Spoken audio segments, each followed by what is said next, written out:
Magandang hapon na naman sa inyo mga suki naming tagapakinig. Narito na naman po ang inyong lingkod, Kuya Peles. At ako pong muli ay inyong makakasama sa loob ng kalahating oras. At siyempre, kasama pa rin natin mga kaibigan, ang ating mga artista sa radyo na siyang nagbibigay buhay sa ating mga napipiling liham sa araw-araw. At ang liham nating napili mga kaibigan ay nanggaling sa isa nating masugid na taga-subaybay. At siya po ay tago lamang natin sa pangalang Boyong. Bueno, basahin na natin ang liham ni Boyong. Dear Kuya Peles, isa po ako sa mga suki ninyong taga-subaybay sa inyong malawakang programa sa radyo na Peles at your service. Tuwing hapon kuya, ay lagi po akong nakikinig sa inyo. Dahil may mga natututunan din akong aral sa buhay sa mga pinapayuhan ninyong pinapadalang liham. Itago na lamang po ninyo ako sa pangalang Boyong. 28 taong gulang.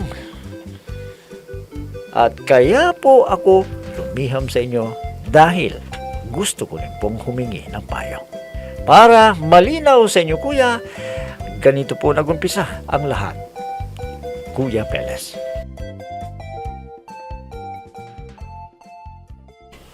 Boyong! Boyong! Nasaan ka ba? Boyong! Dito ako. Bakit ba? Kasama ka ba dito? Oo, bakit ba? Akala ko wala ka pa. Kasi may pupuntahan ako sandali. Saan? Kina Ate Myla, may itatanong lang ako. Baka nandun na yung order ko sa kanya. Bakit ano ba yun? Huwag mo nang tanungin kung ano yun. Nagtatanong lang naman yan. Ano ba yun? Basta, ikaw muna ang bahala dito. Tingnan mo si baby, baka biglang magising at hanapin ako. Ito naman, bisan mo dyan Baka alabing ka ng bata. Oo, sandali lang ako. Sige na, bilisan mo na dyan at maliligo na rin ako. Para makapasok na ako sa trabaho. Basta, hintayin mo ako dito. Huwag kang aalis hanggat hindi pa ako dumarating. Sige na, malis ka na. Para makauwi ka agad. May pasok pa ako Minamadali mo ba ako, ha, Boyong? May pasok pa nga ako Kaya dalian mo na. Lintik ka. Hindi ba ako nakakaalis? Minamadali mo na ako. Basta, maghintay ka dito. Huwag kang aalis, ha?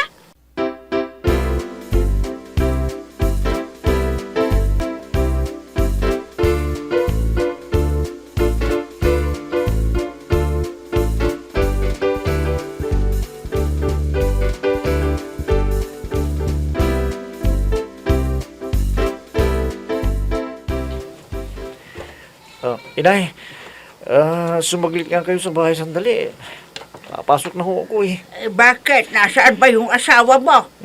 Pupunta daw sandali sa kaibigan niya Pero nga ngayon, wala pa siya. Ay, naku, ang asawa mo talaga, oo. Alam niyang may pasok ka kung saan-saan pumupunta. Sabi niya, saglit lang daw. Isang oras na may itong nakalipas, wala pa. Ay, naku, Boyong. Parang hindi ka na nasanay sa asawa mo. Apo na Paano? Inaayaan mo kasi. Ayan tuloy. Kinakaya-kaya ka. Hindi naman ho, inay. Anong hindi na sinasabi mo dyan? Hoy, Boyong. Ha?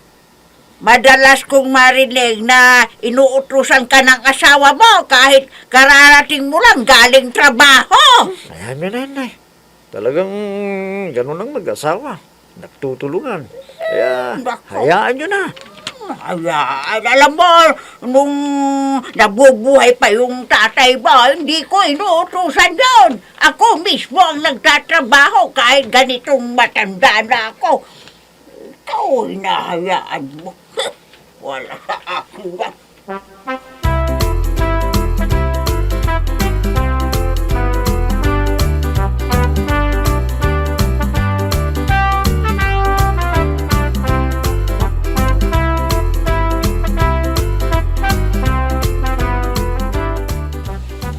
Oh, Inay, nasa na si Boyong? Malis na. Papasok pa daw siya sa trabaho niya. Kaya ako na ang tumingin dyan sa anak ninyo. Buti na lang at hindi pa nagigising hanggang ngayon. Sinabi nang hintayin ako, umalis na. Papasok pa daw sa trabaho niya. Malilit na daw kasi. Ang tagal-tagal mong dumating eh. Para malate lang ng konti, nagmamadali. Ay, siguro nahihiya dun sa bus niya. Ayaw niyang malate. Ang sabi niyo, inay, baka hinihintay na siya ng babae niya. Ano? May babae yung asawa mo? Siguro, inay. Dahil laging nagmamadali yan pag pumasok. Hindi naman niya siguro magagawa yung binibintang mo. Naku, inay, hindi niyo palang alam. Kapag pumasok yan, laging mabango. Di siya umaalis yan na hindi nagpapabango.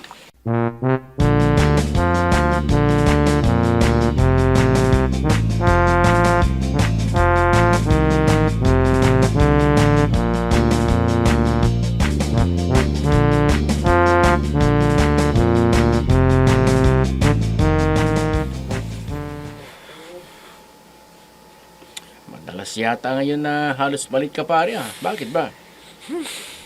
Doon kasing asawa ko eh. Kung kailan papasok ng tao, kung saan-saan pa pumupunta. Buti na nandun si inay. Nagdabante dun sa anak namin. Alam mo, yung asawa ko, paggising ko ng umaga, nakahanda na ang lahat. Kakain na lang ako at maliligo. Naku, magkaiba pala tayo, bro. Alam mo, yung asawa ko, kapag hindi mo ginisang, wala eh. Naku pare, sinanay mo kasi. Hindi naman, bro. Mahal ko lang. Bakit? Hindi man lang gumising ng maaga? May trabaho ka. Dapat silang gumigising para sa ating nagtatrabaho. Yun na nga eh. Inaayaan ko lang dahil ayaw kong mag-away kami. Nga pala, birthday ni Boss sa Makalawa. Baka hindi ka na naman pupunta. Teka, titinan ko bro kung sakali. O pare, kailangan dito ka. Baka may masabi sa'yo si Boss, sayang din. Basta, bahala na bro. Bahala na.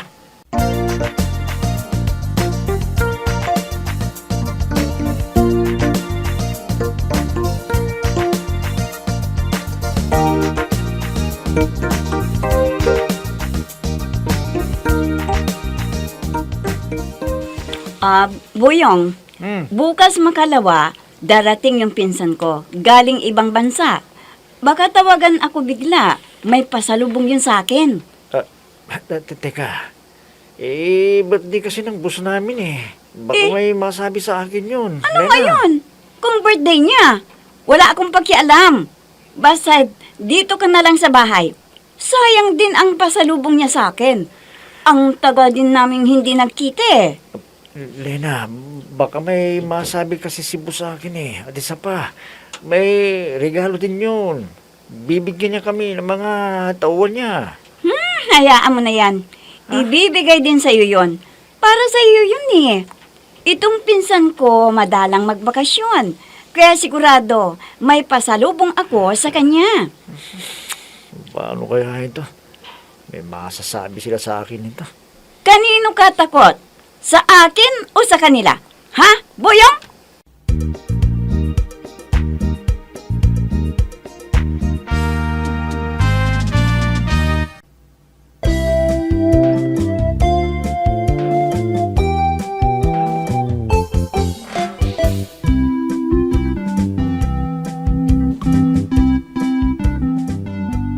Mahal ko ang aking asawa, kuya. Kaya sinusunod ko lang kung ano yung gusto niya. Pero kung minsan, kuya, pati trabaho ko yun, nadadamay na dahil sa kanya. Mayroon na kaming isang anak, kuya, ni Lena. Kaya lang, kuya, kung minsan ay naiinis din ako sa kanya dahil kung saan-saan pumupunta nila. Kahit sinabi kong may trabaho ako, lagi niya akong sinasabi. Isang araw, kuya, ay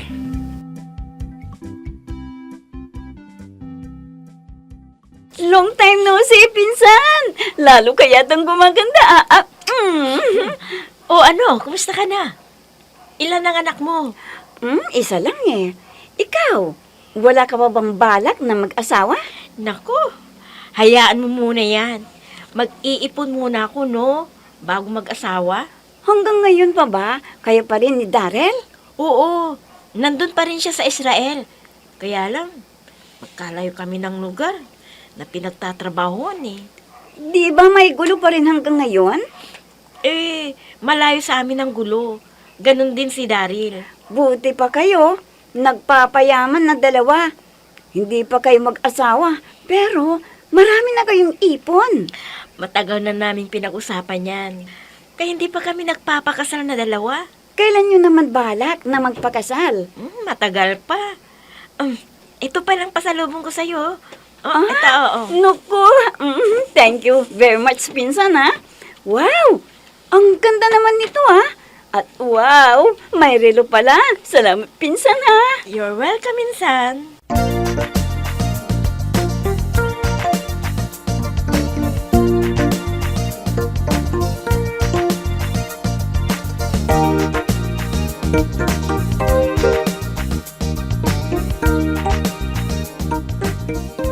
Oh, tingnan mo. Ang dami kong pasalubong sa pinsan ko. Pati chocolate, meron, relo, at mga sabon. Kaso nga, hindi naman ako nakapunta ng birthday ni boss. Hayaan mo na yan. Kung may regalo ka galing sa boss nyo, ibibigay din sa'yo yun. Sa'yo yun eh. Palibasa, makasarili ka eh. Oh, may sinasabi ka ba, ha? Wala. Wala namang sinasabi. Mabuti naman at marami kang pasalubong sa pinsan mo. Buti alam mo, mabait ang pinsan kong yun. Kahit noon pa. Teka, Lena. Maliligo muna ako sandali. Hahabol ako sa birthday ni boss. Para naman kahit papano walang masabi sa akin.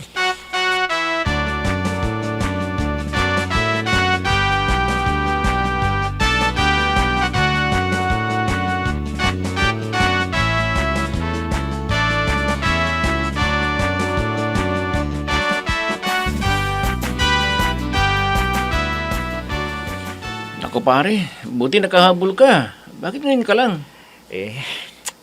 May pinuntan kasi yung asawa ko eh. Buti pumunta ka pa dito. Para wala namang masabi si boss sa'yo. Oo nga total, medyo maaga pa naman. Asan ba si boss? Nasa opisina na niya. May bisita siya. Kanina pa sila nandun eh. Hindi pa sila lumalabas. Buti lang pala. Busy siya sa kanyang mga bisita. Sana isinama mo ang asawa mo Naku, dito. Bro, killjoy yun. Hindi ko ma-enjoy yung ganitong mga okasyon kapag kasama ko siya. Siya nga pala pare. Kanina ka pa hinahanap ni Susan. Patulan mo na kasi. Bro, ikaw naman, mahal ko yung asawa ko. Hindi ko pwedeng pagtaksilan si Lena. Kanina ka pa hinahanap eh. Hayaan mo siya. Hanap na lang siya ng pinata. Huwag na lang tayo.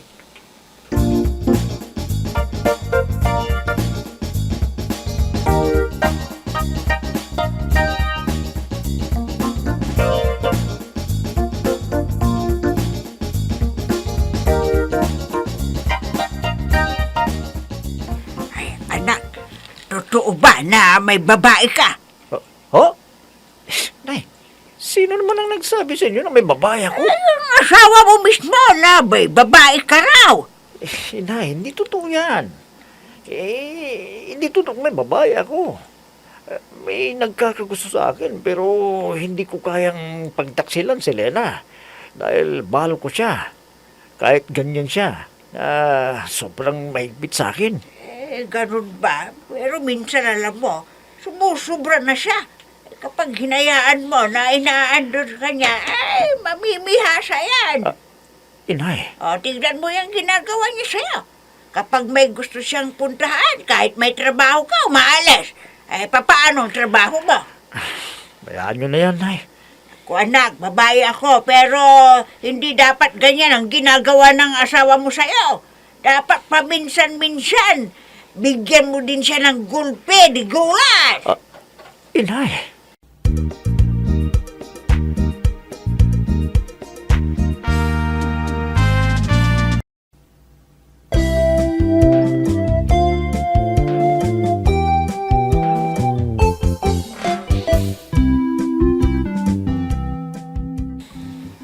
Minsan kuya, inaamin ko na talagang napipiko na ako sa aking asawa. Pero nangingibabaw pa rin ang pagmamahal ko sa kanya. Dahil para sa akin din yung ginagawa niya na pag-iipin. Totoo kuya na minsan sumusobra na. Pero ang sa akin lang naman kuya, talagang ganyan ang mga babae. Dapat lang naman kasi yung iba kuya, lalo na kapag may trabaho at ang trabaho nila nasa opisina, nagkakaroon o may nasisira na pamilya. Pero ako kuya, hindi kailanmang mangyayari yan dahil mahal ko ang aking asawa. Kaya lang minsan nakikita ni inay kuya na parang inaandar ako ng aking asawa. Totoo naman kuya, kaya lang sabi ko nga, hindi ko kayang pagtaksilan ng aking asawa dahil mahal ko siya, dahil may anak na kami. Dapat ba kuya, nasundin ko ang aking ina dahil minsan nakikita nila na nagsasagutan kaming dalawa ni Lena. Sana po kuya, matulungan ninyo ako sa aking inilapit na problema. Lubos na gumagalang, Boyong. Alam mo, Boyong, may talagang saludo ako sa'yo. Ha? Kahit alam mo na kinakaya-kaya ka ng asawa mo, todo sunod ka pa rin. Sa bagay, naintindihan naman kita. Dahil takot ka lang na sakot-sakutin yung asawa mo. Dahil baka mapalaki ninyo at mayroon kayong hindi pagkaintindihan. Alam mo, kung minsan may mga babae talaga na parang nasasakal na ang kanilang asawa dahil sa pag-iipit. Totoo yan. Pero kaya nga sabi ko, bilib ako sa'yo dahil kinakaya mo yung ginagawa ng asawa mo sa'yo. Abay, kahit na tungkol na sa trabaho sunod-sunuran ka pa rin. Gagaya ng birthday ni boss mo dahil kayong lahat na empleyado yata, imbitado. Ikaw yung wala, buti na lang nakahabol ka. Importante pa naman yun. Mas inuna pa niya yung lakad niya kaysa sa'yo. Sa bagay, sabi ko nga, naintindihan mo yung asawa mo.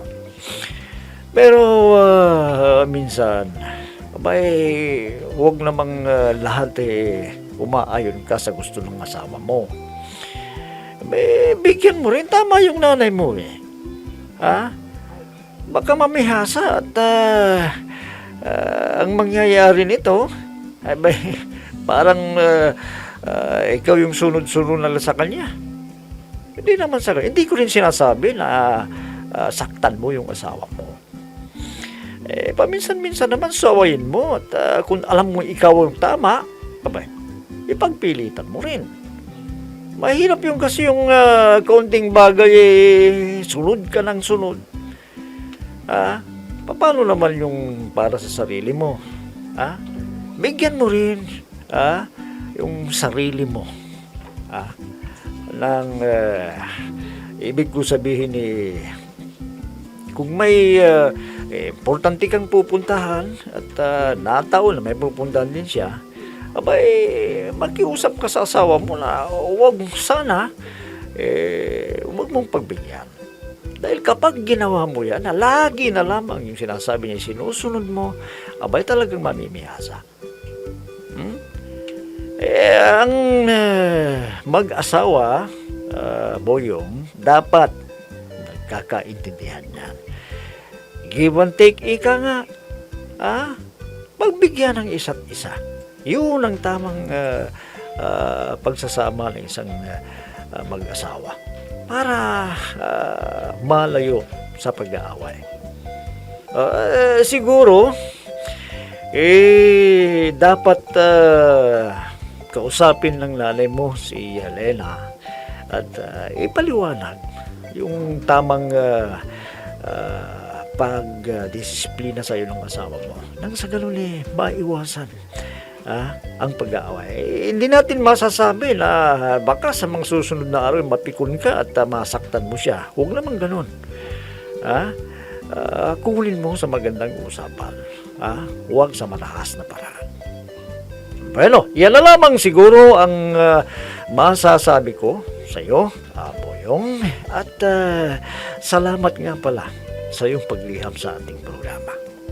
Bueno, hanggang sa muli mga kaibigan, muli po ninyong abangan at pakinggan ang programa Peles at Yon!